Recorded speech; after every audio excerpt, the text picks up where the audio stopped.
Ok. Listo, entonces ya ahora sí, ya cuando tú quieras empezar. Ahora, la idea es que son más o menos 40 minutos lo que nos deja el Zoom.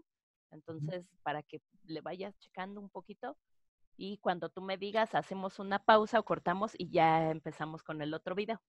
Muy Pero bien, ahora sí, entonces, adelante. muchas gracias.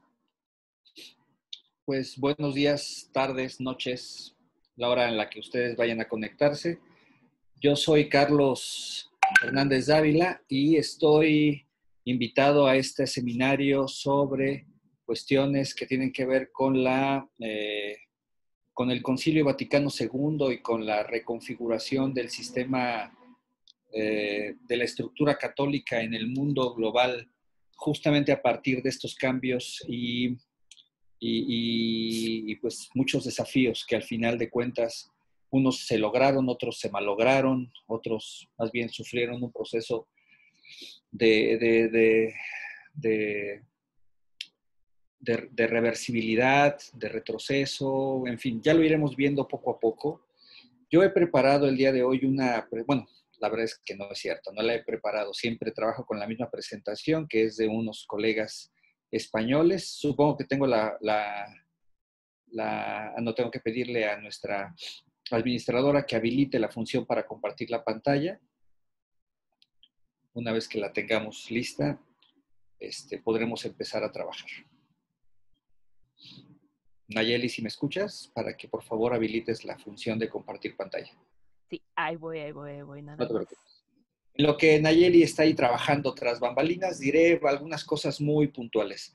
La primera es que la idea de concilio, concilium en latín, ¿no? La idea de reunión, es una idea bastante pretérita y está anclada en toda la tradición de la formación del pensamiento cristiano en todo el mundo. De hecho, no es una idea necesariamente cristiana, es una idea que proviene de la tradición judía, ¿no? En el sentido de esta capacidad o esta necesidad, mejor dicho, de los fieles de estar reunidos eh, en muchos sentidos. Sinagoga, que es una palabra que tiene una traducción bastante oscura, podría ser básicamente la casa de la reunión, ¿no?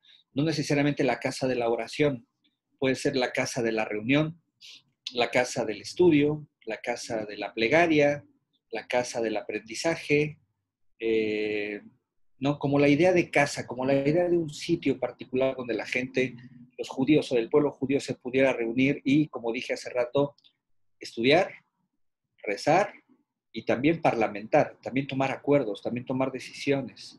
Esta idea de la sinagoga, ¿no? Es algo que se rompe en espacios mucho más heterodoxos justamente con el cristianismo, que tienen en la idea de la última cena, el cenáculo, ¿no? Eh, una idea diferente de congregación, ¿no?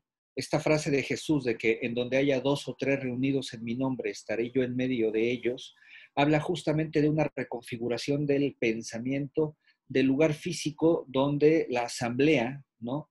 La eclesia se reúne. Ya no es solamente un lugar que tenga que ser necesariamente físico, no es el templo, ¿no? No es la sinagoga, es ahí donde haya una comunidad de creyentes que de manera colectiva invoquen el nombre del Señor Jesús, ¿no? Que podrán ellos entonces sentirse con la presencia justamente de aquel al que invocan. En el Antiguo Testamento esta idea de congregación es muy fuerte, ¿no? Los libros, sobre todo del Pentateuco y aquellos que van como reconfigurando la idea del pueblo elegido, también van marcando pautas litúrgicas bien específicas sobre las formas en las cuales el pueblo se reúne, dónde se reúne, para qué se reúne y qué hace mientras se reúne, ¿no? Los libros del Deuteronomio, de los Números, de Levítico, esta literatura sacerdotal judaica, eh, marca unas reglas, insisto, litúrgicas, pero que también parecen incluso de etiqueta, ¿no? El tema de los vestidos, el tema de los adornos, el tema de los procedimientos ceremoniales, van configurando a lo largo de los siglos una idea perfecta y absolutamente estructurada de un sistema religioso que es casi todo menos individual, ¿no? Es demasiado gregario, demasiado congregacional. El sábado, en ese sentido, es un día congregacional. No solamente es el día del descanso, es el día de la congregación, el día de la capacidad del pueblo para poderse reunir bajo ciertas reglas. Ustedes recordarán que el sábado está lleno de restricciones y cosas por el estilo, de tal suerte que las sinagogas tienen que estar a cierta distancia física que permita a los fieles no desplazarse más de la cuenta, ¿no? Por eso en la Ciudad de México, las sinagogas que había, o que hay todavía en el centro histórico, estaban en el barrio donde los mismos judíos vivían, en el barrio de la Merced o en el centro histórico. Cuando se mudan a la colonia Roma, se mudan con todo y sus sinagogas para estar suficientemente cerca de ellas, después en Polanco y ahora en la zona de Huixquilucan o Interlomas, en el poniente de la Ciudad de México. El cristianismo empieza a tener una ruptura con esta idea congregacional. En términos físicos, en términos de congregación, sigue siendo la misma tradición, ya no el sábado, sino el domingo, que es el día de la resurrección de Jesús. Los fieles se reúnen, ¿no? Tenemos el antecedente de la última cena, ¿no? Que hay una reunión en una casa particular para celebrar la Pascua. Después viene el sacrificio de Cristo y hay muchos relatos de los evangelios sobre dónde están los fieles reunidos después de la muerte de Jesucristo y después de la resurrección y dónde se aparece Jesús. Y siempre los encuentra congregados, siempre los encuentra reunidos. Más allá de la literatura evangélica, el libro de los Hechos de los Apóstoles también va a ser súper incisivo en esta idea congregacional. Se reunían, ¿no? Dice el autor de los Hechos de los Apóstoles, se reunían para la oración en común, para compartir el pan, y todos tenían un mismo corazón y un mismo espíritu. Una idea muy idílica que queda marcada en todos los puntos particulares del Nuevo Testamento. Ahí donde hay comunidad, donde hay eclesia o eclesía, ahí están los fieles y están deliberando, están orando, están haciendo milagros, están curando gente, etcétera. Toda esta, digamos, exposición, un poco también para ubicar el carácter parlamentario, al menos en la Iglesia antigua, de los concilios. Cuando hemos tenido la ocasión de poder estar presencialmente, discutimos mucho sobre el tema del primer concilio que la historia registra, que es justamente un concilio bíblico, el concilio de Jerusalén. Esta reunión entre los apóstoles, entre los discípulos de los apóstoles, que se reúnen en Jerusalén justamente para dirimir una controversia teológica sobre la admisión al bautismo o no de los paganos, que entraña varias cosas, es decir, entraña también el asunto de saber si los alimentos deben ser puros o no, según la legislación judía, sobre si estas costumbres debían o no ser participadas a aquellos hombres y mujeres que provenían del mundo no judío, es decir, del mundo pagano, que quisieran bautizarse, y que nos hablan de dos tendencias, al menos dos, seguramente hubo muchas más con sus variantes, pero dos tendencias en este cristianismo súper temprano, ¿no? Una tendencia muy judaizante. No hay que olvidar que los primeros historiadores que se refieren a los cristianos los ubican como judíos piadosos. De hecho, hay un interés particular de estos primeros cristianos por ser y demostrar la piedad judía. Es decir, no hay una ruptura en ese momento con el mundo judío, es el mundo del cual cultural y religiosamente provienen. No estoy tan seguro de que sean conscientes de que están fundando una nueva religión en los años 30, 40 del siglo I, ¿no? Y por supuesto que el mundo al que simbólica y culturalmente se adscriben es al mundo judío, son judíos piadosos. Sin embargo, Pablo de Tarso, que es al mismo tiempo judío, pero también es ciudadano romano, y que empieza toda una labor de predicación del Evangelio por todo el Mediterráneo, tiene otro tipo digamos, de visión, de perspectiva, ¿no? En contraste con el cristianismo primitivo de Pedro, Santiago y el resto de los apóstoles, cuyo mundo básicamente es la Judea del siglo I. No hay que olvidar que son pescadores, ¿no? Seguramente campesinos, seguramente con una universalidad de pensamiento muchísimo más restringida que la de este hombre Pablo de Tarso, insisto, judío, ciudadano romano y seguramente experto o al menos conocedor tanto del griego, por supuesto, que es la lengua en la que predica por el Mediterráneo, como seguramente de la lengua latina. Estos dos cristianismos, estos dos proyectos de cristianismo, si se me permite, mejor dicho, chocan en Jerusalén. Hay una discusión, está en el libro de los Hechos de los Apóstoles, en el capítulo 15, se invoca al Espíritu Santo y se discute, se argumenta, y seguramente la disputa debe haber sido mucho, mucho más compleja de lo que alcanzamos nosotros a percibir, y seguramente no fue tan armónica en su solución como se pretende hacer ver una literatura más romántica. Hay entonces como dos proyectos de cristianismo que empiezan a enraizarse, un cristianismo muy palestino, ¿no? Básicamente más hacia el Medio Oriente, hacia la zona de Siria, lo que es ahora Líbano, y que seguramente pudo haber fluido hacia el sur del Medio Oriente. Estoy pensando, por ejemplo, en el cristianismo copto etíope, las primeras misiones a África, y por otro lado un cristianismo mucho, bueno, por supuesto en Egipto, pero no en todo Egipto, como lo verán en un momento, y segundo, un cristianismo mucho más mediterráneo, con pretensiones más universalistas y en profundo diálogo con el mundo greco-latino. De esta parte excluyo a Alejandría, que está en Egipto, pero que es un faro del pensamiento griego, tanto en África, en el norte de África, como mirando hacia el Mediterráneo, y por supuesto toda la expansión que Pablo de Tarso tiene hacia las ciudades del Mediterráneo, los puertos, los lugares donde hay una confluencia religiosa extraordinaria, ¿no?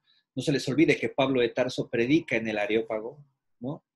Y que invoca al Dios desconocido, al que los griegos adoran sin conocerlo, y que él va y les predica, ¿no? Y que justamente se rompe el interés cuando le dicen, bueno, cuando nos estás hablando de la resurrección de los muertos, de eso hablaremos después, de eso te escucharemos otro día, le dicen los griegos a Pablo. Muy bien. Este primer concilio es el primero de una larga serie de reuniones en las cuales hay una lenta configuración también de la estructura de un concilio. Si al principio son los apóstoles, sus discípulos, ¿no?, quienes se reúnen, tal vez los que tenían algún tipo de voz y voto que aportar a la discusión, con el tiempo los concilios empiezan a ser muchísimo más representativos en el sentido de que no todo mundo concurre a ellos, y básicamente quienes se acercan, quienes son llamados, son los obispos, ¿no? Los que representan, los que gobiernan a un tipo de iglesia que se conoce en el mundo eclesiástico como iglesia particular. Una iglesia particular, iglesia que tiene un territorio definido, ¿no?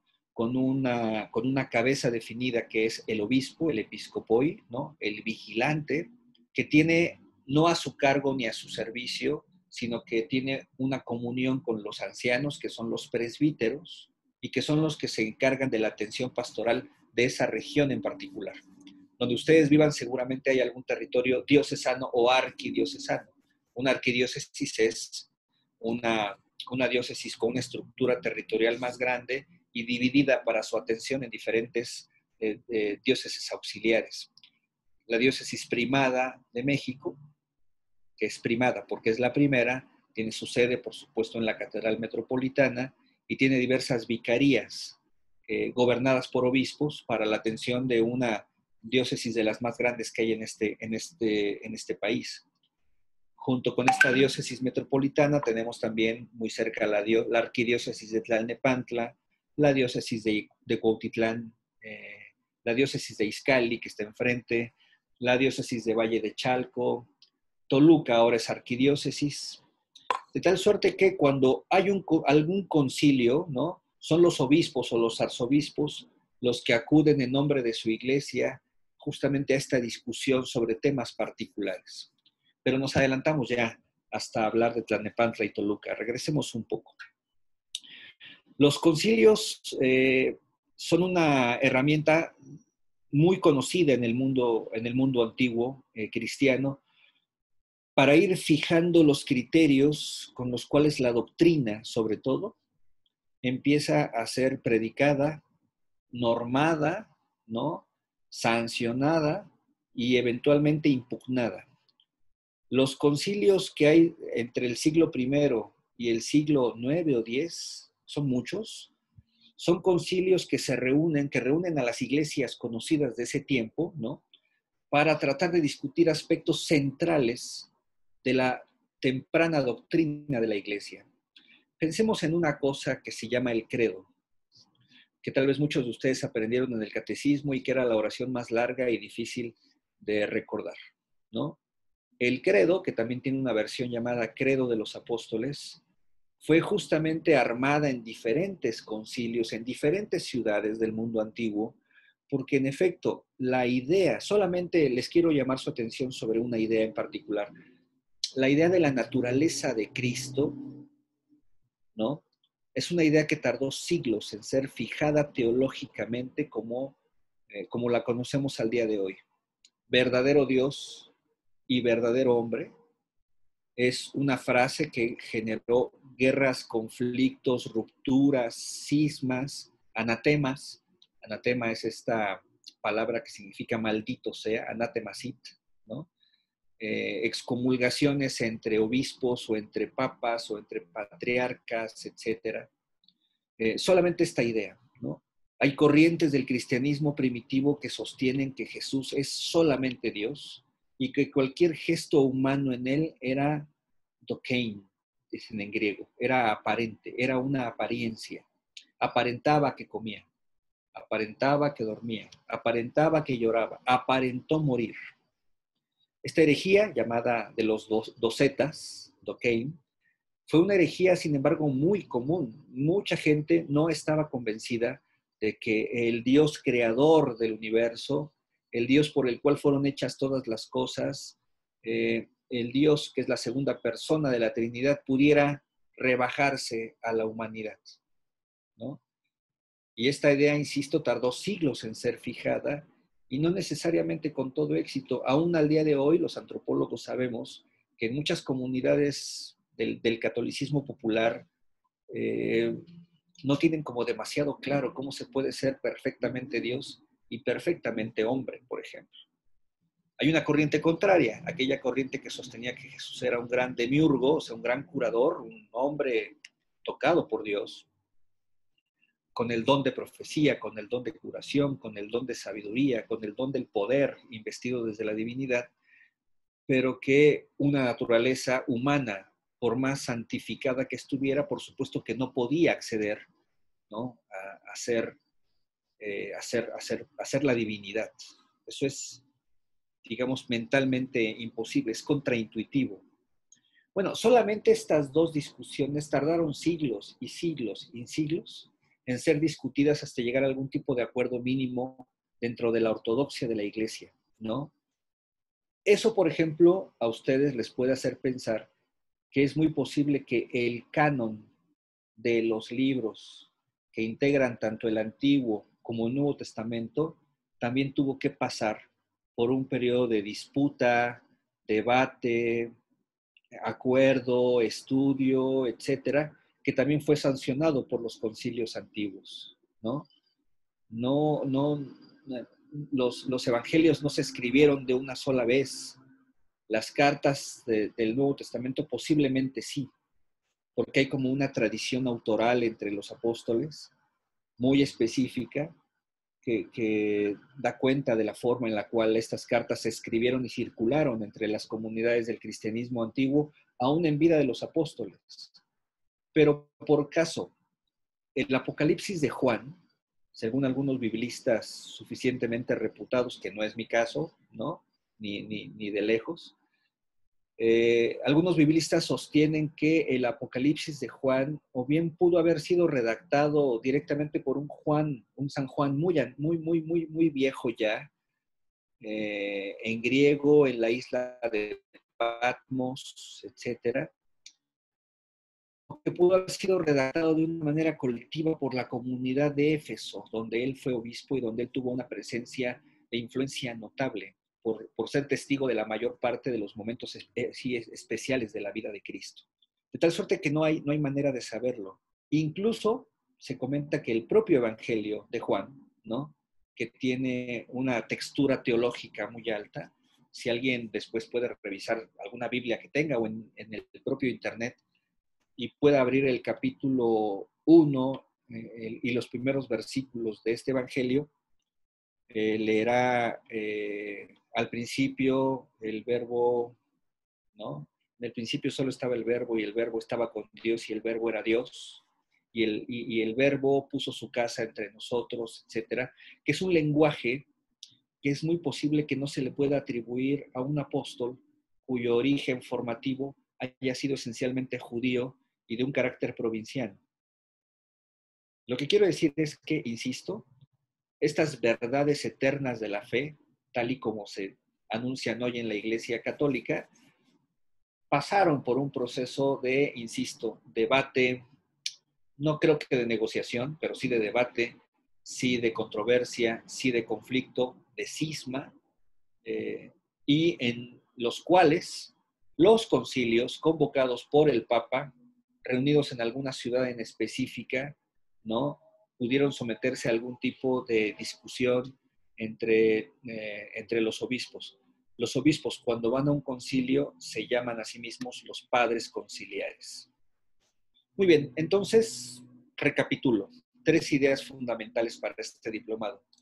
La idea de concilio es una idea que tiene raíces que provienen de la cultura judía, de la congregación.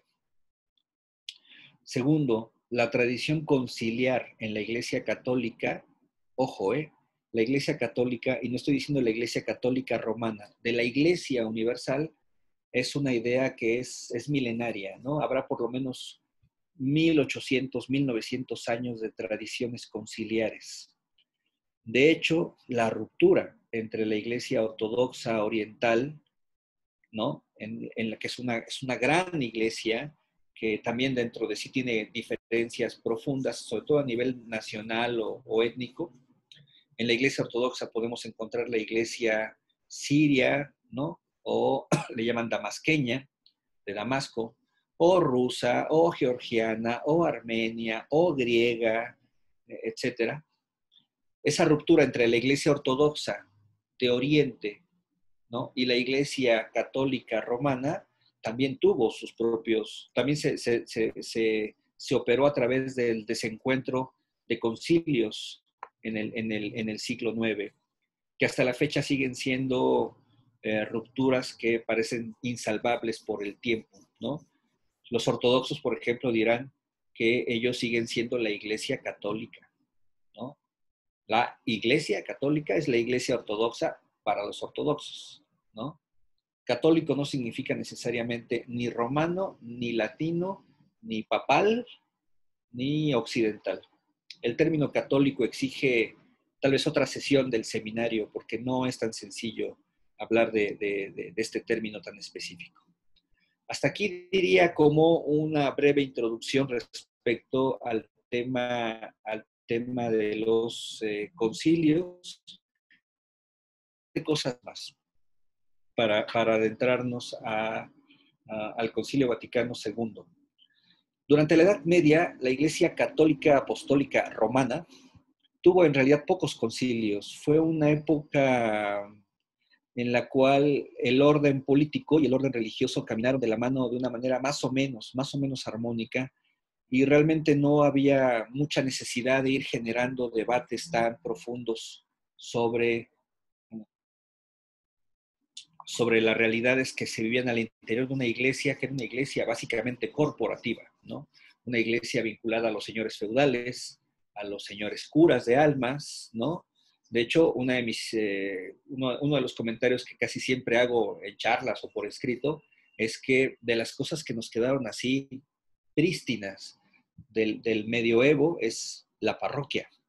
La figura de la parroquia, de un señor feudal, párroco, dueño de la doctrina, dueño de los recursos, dueño del espacio, dueño del sacramento, es una cosa que ni siquiera es del orden colonial americano, proviene casi intacto de la época medieval, es de lo muy poco que sobrevive.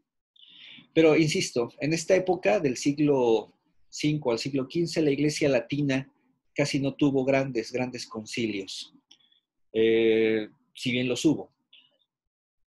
Hay tres concilios a los que me referiré antes, perdón, dos concilios a los que me referiré antes de entrar al Concilio Vaticano II.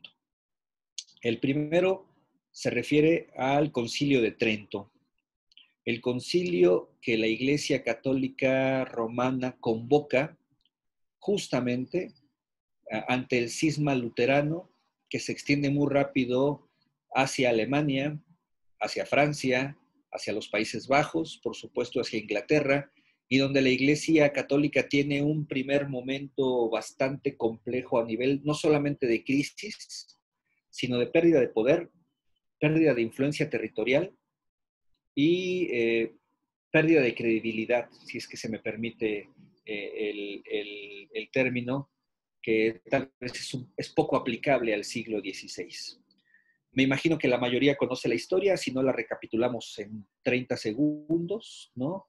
Lutero, que es un monje agustino, sacerdote, extraordinario teólogo, muy buen conocedor de San Pablo, después de viajar a Roma y darse cuenta de las ventas de indulgencias y de la simonía, que es una palabra bíblica, es alguien que va con los apóstoles con Pedro, y dice, ¿cuánto cobras? ¿En cuánto me vendes el don que tienes para curar? Y entonces Pedro lo expulsa, ¿no?, de la congregación y a ver, perdóname Nayeli, dice que tengo el internet inestable. ¿Tú me sigues escuchando ahí? Sí, sí, te oyes muy bien, Carlos. Gracias Nayeli. Lutero regresa a Wittenberg, que es la ciudad en la que él se encuentra, y de una u otra manera regresa escandalizado y regresa a estudiar a fondo la carta a los romanos de San Pablo, donde rescata este término teológicamente muy poderoso para la teología protestante hasta el día de hoy, que es la sola fe. Solo la fe salva. Ni las indulgencias, ni las buenas obras necesariamente, ni las intercesiones de los santos. Es decir, Lutero recupera una vieja y poderosa idea, ¿no?, de San Pablo respecto a la no necesidad de la intervención humana en el proceso de la salvación del hombre por Jesucristo. Jesucristo solamente salva a través de la fe que la persona libre y conscientemente, digamos, emite, ¿no? Un ser humano que de manera libre asume su fe en Jesús y la proclama en público, inicia su proceso de salvación. Esto rompía con la idea corporativa de la iglesia medieval, en la cual las intercesiones, no los favores de los santos o de la Virgen para mí, no, las intercesiones que había para llegar hasta Dios eran no infinitas, pero eran muchísimas, eran innumerables. Los sacerdotes, o sea, la estructura eclesiástica, las fiestas, las limosnas, las bulas, los sacramentos, sobre todo la penitencia, ¿no? Sobre todo la comunión también, por supuesto los santos, las vírgenes, las fiestas asociadas a estos santos para llegar a Dios. Lutero dice, no, aquí hay un problema no solamente político, sino estrictamente teológico respecto a la relación del creyente con Dios. La intercesión es irrelevante, de hecho la intercesión es una herejía, ¿no? No es casual que primero Lutero y después Calvino hayan prácticamente desterrado los sacramentos y la vida litúrgica del culto protestante, ¿no? Tal vez la plegaria, la lectura de la Biblia sin intermediación de los teólogos, y acaso el bautismo, ¿no? Y tal vez la cena o la comunión reducida a un acto congregacional. Pero Lutero y Calvino son estrictos a la hora de vincular, ¿no?, solamente la salvación a la relación personal con los hombres y las mujeres libres. Esto, por supuesto, deja fuera teológicamente el concepto de iglesia, de papado, de tradición, de magisterio, de teología, de escritos, y eso a nivel, digamos, formal. Y a nivel popular, pues deja fuera penitencias, sacramentos, romerías, fiestas, devociones, bulas, etcétera. No es que Lutero rompa con la iglesia, es que Lutero está por la creación o la recreación y purificación de un tipo particular de concepto de iglesia. La iglesia a la que Lutero está viendo se parece más a la bestia de 7 cabezas y 10 cuernos del Apocalipsis, ¿no? A esta bestia, a esta ramera babilónica, que a la iglesia de Jesús, con la cual San Pablo, y después Lutero, y posteriormente Calvino y otros, se adscriben. Una iglesia de mucha libertad, con sus visiones particulares del mundo, en temas, por ejemplo, el origen del capitalismo, el ahorro, el trabajo, el sacrificio, etc. ¿No? Bueno, ante este embate fenomenal que prende políticamente a una parte importante de la sociedad civil de algunos países, ¿no? No Italia, no España, no Portugal, pero sí Holanda, sí Alemania, sí una parte de Francia, sí los Países Bajos, una parte de Bélgica, por supuesto Inglaterra, por supuesto todo el norte de Europa, los países nórdicos. La Iglesia reacciona convocando a un concilio, el Concilio de Trento, reunido en esta ciudad, buscando la reconciliación, una reconciliación que nunca llega. Y dado que no hay reconciliación con la ruptura protestante, la Iglesia Católica se ve en la obligación de redefinir sus dogmas, redefinir su doctrina, redefinir la estructura en la cual opera en el mundo, y por supuesto que sin reconocer absolutamente ninguno de los planteamientos de Lutero, ¿no? O sea, del Concilio de Trento, la Iglesia Católica sale más católica todavía. O sea, más papista, más presbiteral, más con esta jerarquía que los fieles muchas veces padecen con poca felicidad, ¿no? Con esta disciplina que deja fuera, por ejemplo, las mujeres del orden sacerdotal, etcétera. De tal suerte que la configuración moderna de la Iglesia Católica, al menos hasta el día de hoy, se parece mucho más a Trento que al Concilio Vaticano II, ¿no? Esto lo veremos más adelante. Si me permitieran, por ejemplo, podríamos decir que Juan Pablo II y el Papa Ratzinger, Benedicto XVI, son papas del Concilio de Trento. Son papas que hacen un gran esfuerzo teológico, pastoral, etcétera, para decir, sí, Jesús, pero Jesús por medio de Pedro, que soy yo, a partir del aparato teológico que son los dicasterios, los obispos, los sacerdotes, etcétera. Es fascinante ver cómo la figura del Concilio de Trento, que es en el siglo XVI, en un momento en el cual estamos descubriendo el mundo, ¿no? Se está encontrando las rutas de navegación a América, se está empezando la colonización de África, se está empezando toda esta ruta comercial muy compleja que une a Sevilla con La Habana, con Veracruz, con la Ciudad de México, con Acapulco, con Filipinas, con Japón, con China, con la India, y así otra vez la vuelta, ¿no? La Iglesia Católica se reafirma como la intercesora entre Dios y los hombres.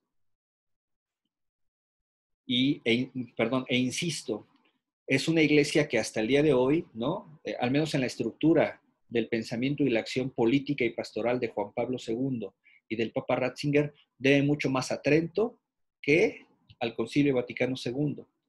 Algunas cosas del Vaticano II parecerían, no voy a decir ninguna herejía analítica, no pastoral ni religiosa, pero algunas cosas del Concilio Vaticano II tienen algunos ecos de la Reforma Protestante. O sea, llamar, por ejemplo, a una iglesia más pequeña, a una iglesia más doméstica, a una iglesia mucho más, sí, menos pretenciosa, etcétera. Y el Concilio Vaticano II en ese sentido fue terriblemente, digamos, hecho hacia atrás, hecho para atrás. Es muy interesante en términos de análisis político del fenómeno religioso. Tarea a la cual Helio Masferrer y su equipo han dedicado muchos empeños y del cual seguramente ustedes escucharán mucho en este diplomado. El segundo concilio previo al Vaticano II tiene que ver justamente con el Concilio Vaticano I. Y el Concilio Vaticano I no es un concilio teológico, no necesariamente es un concilio teológico, no es un concilio pastoral, no está pensando en las preocupaciones del hombre del siglo XIX.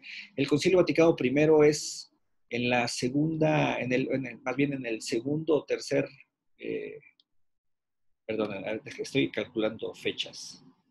Pues ha de haber sido, no sé, a mediados de la segunda mitad del siglo XIX. Buscaré la fecha en un momento y se las comparto. O ustedes pueden googlear Concilio Vaticano I. Y básicamente el Concilio Vaticano I tiene un producto fundamental, que es la infalibilidad del Papa. Declara la infalibilidad del Papa en un momento en el cual las tropas del mariscal o general Garibaldi, este gran unificador de la Italia moderna, están tomando el Vaticano y están desestructurando políticamente los estados pontificios. Es decir, la modernidad entra a Italia, ¿no? Hay todo un debate sobre la forma como Italia se estructuró en base a reinados con muy poco afines entre sí, Venecia, Florencia, los estados pontificios, el sur, las islas de Nápoles. En algún tiempo los reyes de España eran reyes de Nápoles, por ejemplo. Y cuando Italia es unificada política y geográficamente por Garibaldi, los estados pontificios pierden territorio, poder, influencia, recursos, y el Papa está amenazado de poder, digamos, ser considerado como un enemigo político o un enemigo de guerra. Ante eso, los obispos y cardenales reunidos en el Vaticano declaran al Papa infalible.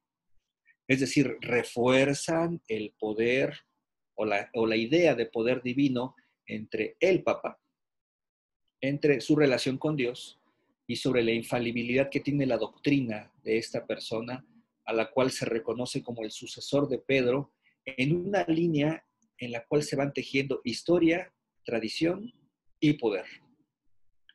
Pero es curioso porque el mundo del siglo XIX también está entrando en crisis, ¿no? Hay un papa posterior al papa que convoca al Concilio Vaticano I, que es el Papa León XIII.